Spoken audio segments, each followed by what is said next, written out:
ব্যান্ডের সদস্যের সঙ্গে সাত পাকে বাধা পড়লেন গায়িকা অন্বেষা দত্ত। সারেগামা জয়ী গায়িকা অন্বেষা দত্ত বিয়ে করলেন তার ব্যান্ডের ড্রামার অভিরূপের সঙ্গে। পাকে বাধা পড়েছেন 27 নভেম্বর। বিয়েতে লাল বেনারসি গা ভর্তি সোনার গয়নায় সেজে উঠেছিলেন অন্বেষা।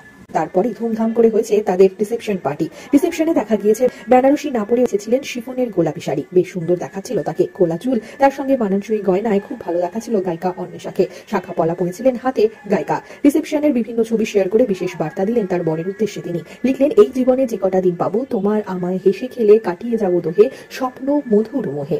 বিয়ের সব রীতিনীতি পালন করতে দেখা গিয়েছে অন্বেষা আর অভিরূপকে। ভাত কাপড়ের অনুষ্ঠানে তুতে রঙের শাড়িতে ঝলমল করছিলেন গায়িকা। গত বছর অভিরূপের সঙ্গে বাগদান পর্ব সেরেছেন গায়িকা। নিয়েছিলেন তার ছোটবেলার স্বপ্ন ছিল বিয়ে করার, সেই স্বপ্ন পূরণ করলেন গায়িকা এবার। তিনি আরো জানিয়েছিলেন, আমার বহুদিনের ইচ্ছে ছিল নিজের একটা ব্যান্ড হবে। তারপর যখন সেই স্বপ্ন সত্যি হলো তখন ওকে পেলাম। কয়েকদিন আলাপের পর কি একটা অস্বস্তিকর পরিস্থিতি তৈরি হলো, তারপর সোজা প্রেম। 2-3 মাসের মধ্যেই বাড়ি থেকে বিয়েও ঠিক করে ফেললো।